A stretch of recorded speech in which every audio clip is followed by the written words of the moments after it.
அண்ணாமலை ஏழையான குடும்பத்தைச் சேர்ந்தவரில்லை எனவும் அவரை பண்ணையார் என சொல்ல வேண்டும் எனவும் திமுக சுற்றுச்சூழல் அணி செயலாளர் கார்த்திகேய சிவசேனாதிபதி கடுமையாக விமர்சித்துள்ளார்.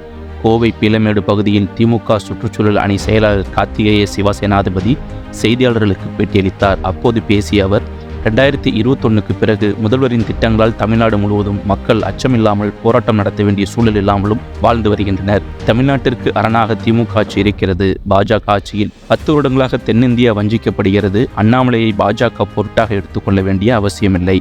தமிழ்நாடு அரசு 1 ரூபாய் கொடுத்தால் 29 பைசா தான் திரும்ப தருகிறார்கள். தமிழ்நாடு மீது ஏன் வெறுப்பு என்றார். மேலும் 1974 கருணாநிதி முதலமைச்சராக இருந்தபோது கொங்கு பகுதியை சேர்ந்த 24 சமுதாயங்களுக்கு பிற்படுத்தப்பட்டோர் அந்தஸ்து வழங்கப்பட்டது. அருந்ததியினர் மக்களுக்கு 3% உள் இட ஒதுக்கீட்டை திமுக வழங்கியது. இப்பகுதி இளைஞர்களுக்கு ஆபத்தாக அண்ணாமலை வந்துள்ளார். நான் கோட்டாவில் வந்தவன் அல்ல என அண்ணாமலை சொல்வது பொய். பிற்படுத்தப்பட்டோர் சமுதாய ஒதுக்கீட்டில்தான் அண்ணாமலை படித்து IPS அதிகாரியாக வந்தார். ஆடு மேய்த்தவரை அதிகாரியாக்கி அழகு பார்த்தது திராவிடம். அதிகாரியை ஆடு மேய்ப்பவராக மாற்றியது ஆரியம். அண்ணாமலை ஏழையான குடும்பத்தைச் சேர்ந்தவரில்லை, அவரை பண்ணையார் என சொல்ல வேண்டும். அண்ணாமலை நண்பர்களிடமிருந்து வாங்கிய பணத்திற்கு வரி காட்டுகிறாரா என வருமான வரித்துறை சோதனை செய்ய வேண்டும் என்றார்.